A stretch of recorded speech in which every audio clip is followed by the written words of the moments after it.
பிஸ்மில்லாஹிர்ரஹ்மானிர்ரஹீம் நஹ்மதுஹு வ நுஸல்லி அலா ரசூலிஹில் கரீம். கண்ணியத்திற்குரிய சகோதரர்களே, வெள்ளிக்கிழமை என்பது நாட்களிலேயே மிக மிக மகத்தான சிறப்பான நாளாகும்.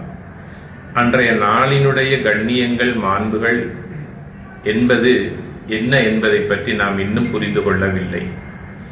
அல்லாஹுடைய தூதர் அவர்கள் ஒரு தடவை சொன்னார்கள், சுபகு தொழுகை என்பது அல்லாஹ்வுக்கு மிக விருப்பமான ஒரு தொழுகையாகும். அதிலும் வெள்ளிக்கிழமை ஃபஜ்ருடைய தொழுகை அல்லாஹ்வுக்கு மிக விருப்பமானதாகும் என்று சொன்னார்கள்.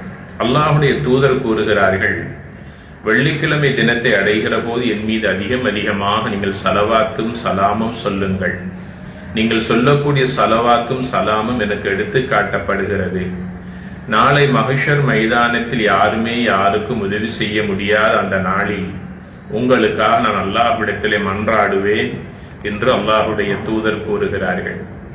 அதே போல இன்றைய ஜும்ஆவுடைய நாளின் துஆ ஏற்றுக்கொள்ளப்படக்கூடிய ஒரு நேரத்தையும் அல்லாஹு தஆலா ரகசியமாக அல்லாஹ் வைத்திருக்கின்றான். அதில் இரண்டு கருத்துக்கள் உண்டு. ஒன்று, அந்த துஆ கபூல் செய்யப்படக்கூடிய நேரத்தில் ஹதீப் அவர்கள் மிம்பரில் ஏறி முதலாவது ஹுத்பாவை ஓதி இரண்டாம் ஹுத்பாவுக்கு இடையில் உட்காரக்கூடிய அந்த குறுகிய நேரத்திற்குள் கேட்கின்ற துஆ ஏற்றுக்கொள்ளப்படும் என்று பல அறிஞர்கள் கருதுகிறார்கள். ஜும்ஆவுக்காக செல்வதற்கு முன்னால் இன்றைய நாளில் நான் கேட்க வேண்டிய முக்கியமான துஆ என்ன என்பதை நாங்கள் திட்டமிட்டு கொண்டு சென்று அந்த நேரத்தை கச்சிதமாக பயன்படுத்தி அந்த துஆவை கேட்டுக்கொள்ள வேண்டும். ஒவ்வொரு ஜும்ஆ வருகிற போது ஒவ்வொரு புதிய துஆவோடு நாம் சென்று அந்த துஆவை கேட்டுக்கொள்ள வேண்டும். சென்ற வாரம் கேட்டதை இந்த வாரம் கேட்கக்கூடாது, இந்த வாரம் கேட்பதை வருகின்ற வாரம் கேட்கக்கூடாது. வாழ்க்கை பல தேவைகளோடு வாழுகின்ற நாங்கள் ஒவ்வொரு வெள்ளியிலும் ஒவ்வொரு துஆவை அல்லாஹ்விடத்தில் சமர்ப்பித்து விட்டு, அல்ஹம்துலில்லாஹ், நான் கேட்டு விட்டேன், அல்லாஹ்விடத்தில் நான் ஒப்புவித்து விட்டேன், அல்லாஹ் என் தேவைகளை நிறைவேற்றுவான் என்ற திருப்தியோடு நாம் வர வேண்டும். இரண்டாவது நேரம் மகரிபுடைய ஜும்ஆவுடைய மகரிபுக்கு முன்னால் அசருக்கும் மகரிபுக்கும் இடையிலே கேட்கின்ற துஆக்கள் அல்லாஹ்விடத்தில் கபூலாக கூடியதாக இருக்கிறது. இப்படியான பல சிறப்பம்சங்கள் நிறைந்த ஒரு நாள் தான் ஜும்ஆவுடைய நாள். இந்த ஜும்ஆவுக்காக அசான் சொல்லுவதற்கு முன்னாலே மஸ்ஜிதுக்கு நாங்கள் சென்று விட வேண்டும். காரணம் என்ன தெரியுமா? அல்லாஹ்வுடைய மலக்குகள் பள்ளியின் நுழைவாசலிலே பதிவு புத்தகத்தோடு நின்று கொண்டிருப்பார்கள். யாரெல்லாம் பள்ளிக்குள்ளே ஆரம்பமாக வருகிறார்களோ அவர்களுடைய பெயர்களை அப்படியே அந்த பதிவு புத்தகத்தில் எழுதி கொள்ளுகிறார்கள். அவருடைய மலக்குகள் யார் என்றால் கிராமன் காத்திபீன், சங்கையான கண்ணியமான மலக்குகள் எழுதி கொண்டே இருப்பார்கள். எதுவரைக்கும் எழுதுவார்கள்? ஹதீப் அவர்கள் மிம்பரில் கால் வைத்து ஏறுகின்ற நேரம் வரைக்கும் வருகின்றவர்களுடைய பெயர்களை அப்படியே எழுதி கொண்டே இருப்பார்கள்.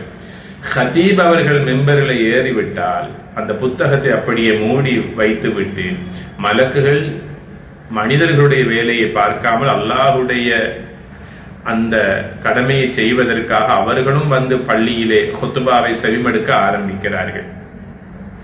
இப்போது நாங்கள் யோசித்து பார்ப்போம், ஜும்ஆவுடைய தினத்தில் என்னுடைய பெயர் அந்த சங்கையான மலக்குகளுடைய பதிவு புத்தகத்திலே பதிவு செய்யப்பட்டிருக்கிறதா இல்லையா என்பதை நாம் சிந்தித்து பார்ப்போம்.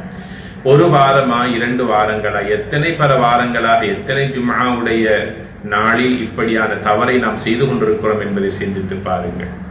கிழமையில் வருகின்ற ஒரே ஒரு ஜும்ஆவுடைய தினத்தில் கூட நேர காலத்தோடு வந்து 2 ரக்காத் தஹிய்யத்துல் மஸ்ஜிதை தொழுதுவிட்டு மலக்குமார்கள் கிராமன் காத்திபீன் அந்த சங்கையான மலக்களுடைய பதிவு புத்தகத்தினுடைய பெயர் எழுதப்படவில்லை என்றால் அது எவ்வளவு துர்பாக்கியசாலி என்பதை சிந்தித்து பாருங்கள்.